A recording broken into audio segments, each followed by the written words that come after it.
Ito po, nakipagchismisan kasi ako sa mga scientist kagabi. Alam nyo ba yung dengue virus na dengue ngayon? Kasi talagang chinik ko muna kagabi kasi yung dengue virus po, 4 yun. Baka kako 3 na lang o kaya naging 5 na, nadagdagan. Importante to kasi ngayon kasi ang daming dengue, di ba? So, ang virus ng dengue, dengue 1, dengue 2, dengue 3, dengue 4. Hindi pa nababawasan o nadadagdagan.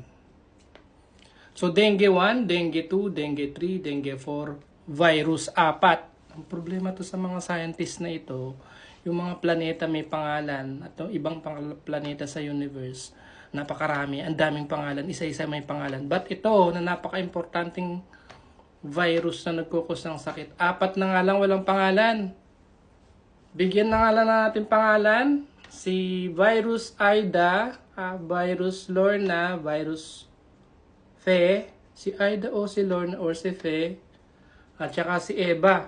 Huwag na natin sama si Adan. Kasi puro babae yan.